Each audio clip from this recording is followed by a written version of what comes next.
अस्सलामुअलैकुम वरहमतुल्लाहि वबरकातुहू। आप सबसे अदबन गुजारिश है, अगर आप Telangana scheme explain YouTube channel पर नए हैं तो प्लीज़ चैनल को ज़रूर सब्सक्राइब करें ताकि आपको हर लेटेस्ट स्कीम का अपडेट सबसे पहले मिलते रहे।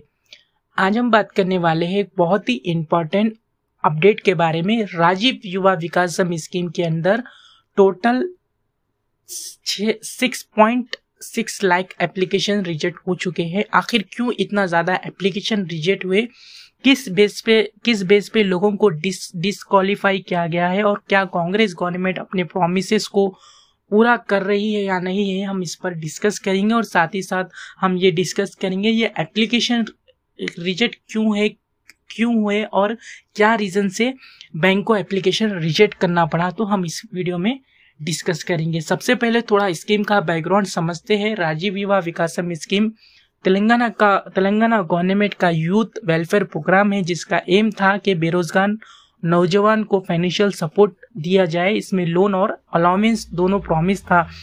कांग्रेस ने इलेक्शन से पहले हैदराबाद यूथ डिक्लेरेशन में कुछ मेजर वादे किए थे।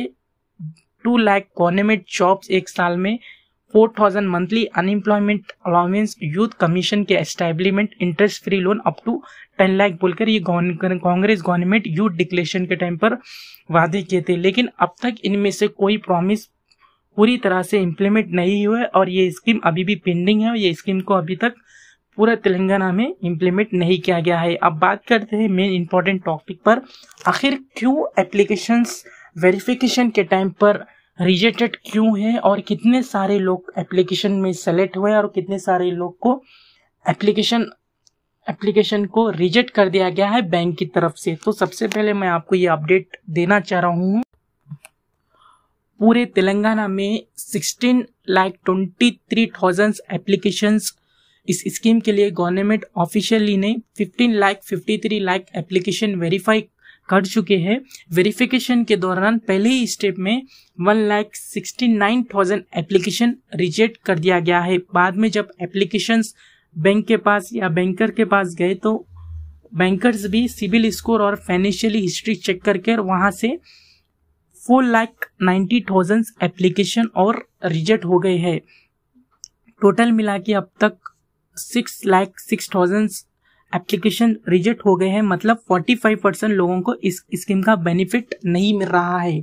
तो अब ये जो एप्लीकेशंस रिजेक्ट हुए उसका रीज़न क्या है बोलो तो रीज़न यही है कि थोड़े लोग के एप्लीकेशन इस रीज़न से भी रिजेक्ट हुए कि जो लोग को करेक्ट डॉक्यूमेंट नहीं रहने से, जो लोग का एड्रेस सही करेक्ट नहीं रहने से, थोड़े लोग का इनकम प्रूफ नहीं रहने से और थोड़े लोग का जो डॉक्यूमेंट्स एड्रेस में इनकरेक्ट डेटा रहने से, डॉक्यूमेंट में वेरीफाई सही नहीं होने से, यानी कि डॉक्यूमेंट को वेरीफाई जो इम्प्रॉपर डॉक्यूमेंट अटैच कर भी एप्लीकेशन आए तो वो लोग के भी एप्लीकेशन रिजेक्ट हो गए। ज़्यादातर जो एप्लीकेशन रिजेक्ट हुए हैं तो मेन हुए हैं सिबिल स्कोर। नॉर्मली इसकी बात है भाई, अगर आप जब भी लोन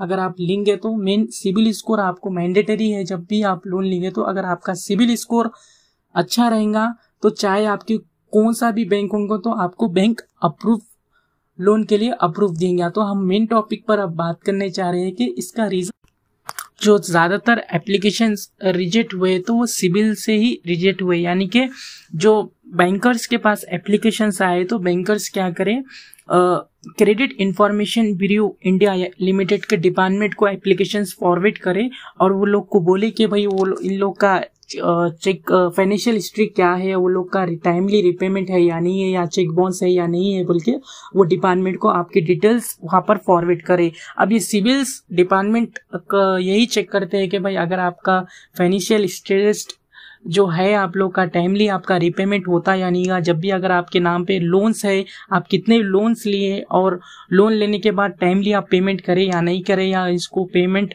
नहीं करके बैंक को ऐसे ही छोड़ दिए, या वो लोग को बैंक को पैसा ही डुबा दिए बोलकर वो लोग पर पूरा इंक्वायरीज करे। जो बैंकर्स रहते जो एप्लीकेशंस की इंक्वायरी करे तो थोड़े लोग ऐसे भी रहते जैसे कि EMI टाइम पर नहीं बनते, थोड़े लोग के चेक बाउंस हो जाते और थोड़े लोग के ऐसे भी है जो टाइमली बैंक को जो EMI रहती है वो लोग को टाइमली पेमेंट नहीं करके सेटलमेंट भी नहीं करते।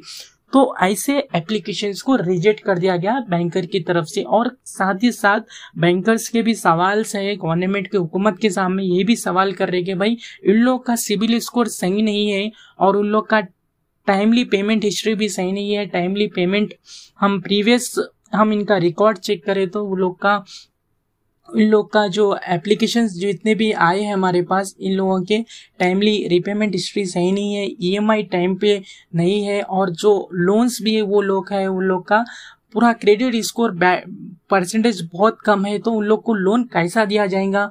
अब ये हमारे एज ए प्रोटोकॉल, बैंक के प्रोटोकॉल की तरफ से इसको अब ये लोग को लोन कैसा प्रोवाइड किया जाएगा बोल के हुकूमत के सामने बैंकर्स सवाल कर रहे हैं। सवाल बहुत सारे सवाल है बैंकर्स से हुकूमत के तरफ से, और साथ ही साथ बैंकर्स का भी यही सवाल कर रहे हैं कि अगर इन केस अगर हम इन लोग को लोन भी अगर प्रोवाइड करें, अगर सिबिल्स भी कम है और उन लोग का फाइनेंशियल हिस्ट्री भी कम है, इन केस हम लोन भी प्रोवाइड करें, फिर से वो दोबारा हम लोग को रीपेमेंट नहीं करेंगे तो उसका जिम्मेदार कौन होगा? और ये जो भी रीपेमेंट अमाउंट जो भी लोन दिए है तो वो रीपेमेंट कौन भरेगा और इसका रिस्पॉन्सिबल कौन होगा? और बैंक को पूरा ज्यादा अमाउंट जो भी लॉस अमाउंट है वो कौन पे करेगा? क्या गवर्नमेंट पे करेंगे या जो बेनिफिशियरीज है या उन लोग पे करेंगे या नहीं करेंगे बोलकर इसी डिसीजन में स्कीम को होल्ड पर रख दिया गया है। यही काफी सारे ज्यादातर तो बैंकर्स का यही कंफ्यूजन है और गवर्नमेंट का भी यही कंफ्यूजन है कि भाई जो लोग का सिबिल स्कोर कम है और उन लोग का टाइमली रीपेमेंट हिस्ट्री कम है और ज्यादातर सिबिल स्कोर भी डाउन है, अगर ऐसे केसेस में अगर वो लोग टाइमली बैंक को भी रीपेमेंट नहीं करे तो अब उसका जिम्मेदार क्या गवर्नमेंट भी देंगे या गवर्नमेंट को कैसा देना होगा या नहीं देना होगा? बल्कि यही कंफ्यूजन में ये एप्लीकेशंस को रिजेक्ट कर दिया गया है। और साथ ही साथ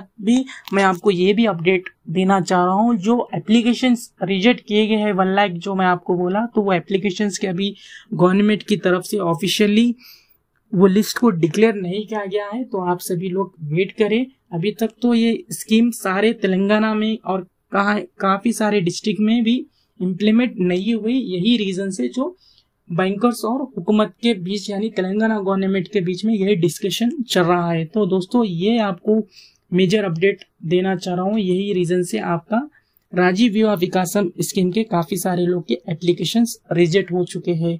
तो आप सभी लोग वेट करें। अभी तक तो जो रिजेक्ट हुए हैं उन लोग का तो लिस्ट नहीं आया, गवर्नमेंट की तरफ से भी ऑफिशियल डिक्लेयर भी नहीं दिया और वो गवर्नमेंट की तरफ से ऑफिशियल अपडेट भी नहीं आया जो लोग का एप्लीकेशंस रिजेक्ट हुए। इनकेस अगर इन फ्यूचर अगर वो लोग गवर्नमेंट एप्लीकेशन जो रिजेक्ट हुए वो लोग डिक्लेयर करे तो इंशाल्लाह ताला आपको Telangana scheme explain YouTube channel के जरिए आपको अपडेट दिया जाएगा। तो आप लोग प्लीज चैनल को जरूर सब्सक्राइब करें। तो दोस्तों आज का मेजर एंड ऑफिशियल अपडेट था जो राजीव युवा विकासम स्कीम में एप्लीकेशंस रिजेक्ट हो चुके हैं जो सिबिल स्कोर से, और काफी सारा रीजन यही है कि जो लोग के डॉक्यूमेंट्स सही नहीं थे। तो प्लीज आप हमारे चैनल को जरूर सब्सक्राइब करें और तेलंगाना स्कीम एक्सप्लेन यूट्यूब से जुड़े रहिए ताकि आपको हर लेटेस्ट स्कीम का अपडेट सबसे पहले मिलते रहे। मिलते हैं नेक्स्ट वीडियो में, तब तक के लिए अल्लाह हाफिज।